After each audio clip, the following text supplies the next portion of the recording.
एक बार की बात है, एक जवान बौद्ध भिक्षु अपने मन में उठने वाले नकारात्मक विचारों से बहुत परेशान था। ना चाहते हुए भी उसके मन में तरह तरह के गलत विचार आते रहते। उसका स्वभाव भी काफी चिड़चिड़ा हो गया था। वह बात बात पर गुस्सा हो जाता, दूसरों के प्रति जलन और नफरत की भावना रखता, लोगों की बुराई करता और अपने मन में तरह तरह की नकारात्मक कल्पनाएं करता। वह अपनी इन सब बुरी आदतों से बहुत परेशान हो चुका था। उसने बहुत से तरीके आजमाए, बहुत प्रयास किया अपने अंदर के इन बुरे विचारों को खत्म करने का, लेकिन कोई भी तरीका काम नहीं कर रहा था। अंततः एक दिन परेशान होकर उसने अपने गुरु के पास जाने का निर्णय किया। गुरु एक बहुत ही बुद्धिमान और आत्मज्ञानी व्यक्ति थे। जवान भिक्षु ने गुरु से पूछा, गुरुदेव, मैं अपने मन से इन नकारात्मक विचारों को कैसे खत्म कर सकता हूँ? गुरु ने उत्तर देते हुए कहा, नकारात्मक विचार बादलों की तरह होते हैं जो कि साफ आसमान को धुंधला बना देते हैं। अगर तुम्हें साफ आसमान देखना है तो पहले इन बादलों को हटाना पड़ेगा।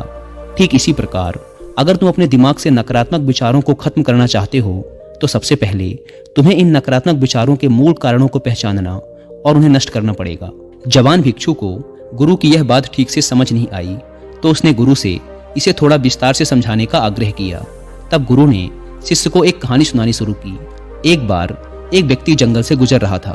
तभी उसे रास्ते पर एक सर्प दिखाई पड़ा। सर्प को देखते ही वह व्यक्ति डर गया और वहां से भागने लगा।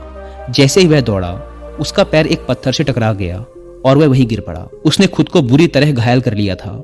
जब वह उठा और पीछे मुड़कर देखा तो पाया कि वहां कोई सर्प नहीं बल्कि सर्प के आकार की एक लकड़ी थी जो कि रास्ते पर पड़ी हुई थी। यह देखकर उस व्यक्ति को महसूस हुआ कि उसे नुकसान पहुंचाने का कारण वह सर्प नहीं बल्कि उसके खुद के अंदर बैठा डर और नकारात्मक विचार हैं जिसने उसे घायल कर दिया। कहानी खत्म करते हुए गुरु ने उस जवान भिक्षु से कहा, मन के नकारात्मक विचार इस कहानी के सर्प की भांति हैं जो तुम्हारी परेशानी का मूल कारण नहीं है बल्कि तुम्हारी समस्या का मूल कारण तुम्हारे अंदर बैठा डर, हीन भावनाएं और अतीत के बुरे अनुभव हैं जो कि नकारात्मक विचार, गुस्सा और द्वेष के रूप में बाहर आते हैं। इसीलिए अगर तुम्हें अपने मन से नकारात्मक विचारों को खत्म करना है तो इसके मूल कारण को पहचान कर उसे नष्ट करना होगा। अब हम इस कहानी को अपने जीवन में कैसे लागू कर सकते हैं, इसके लिए कुछ प्रैक्टिकल टिप्स हैं।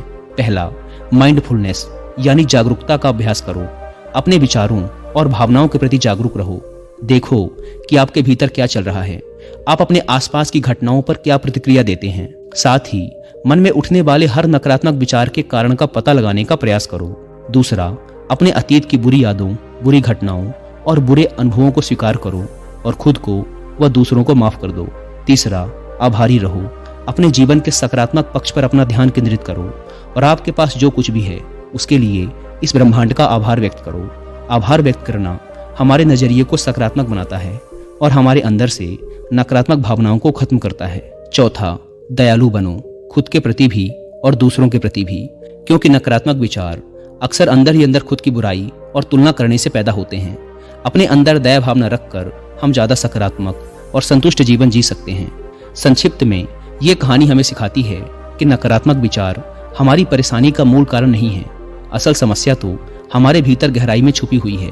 इन विचारों के मूल कारणों को पहचान कर हम इन विचारों को अपने दिमाग से निकालना शुरू कर सकते हैं और एक ज्यादा खुशहाल व शांति से भरा जीवन जी सकते हैं। याद रहे, कहानी के सर्प की भांति हमारे ज्यादातर नकारात्मक विचार भी सिर्फ भ्रम मात्र हैं जिन्हें हम अपने मन में पैदा करते रहते हैं। दोस्तों, मैं यहाँ पर आपको कुक एफएम पर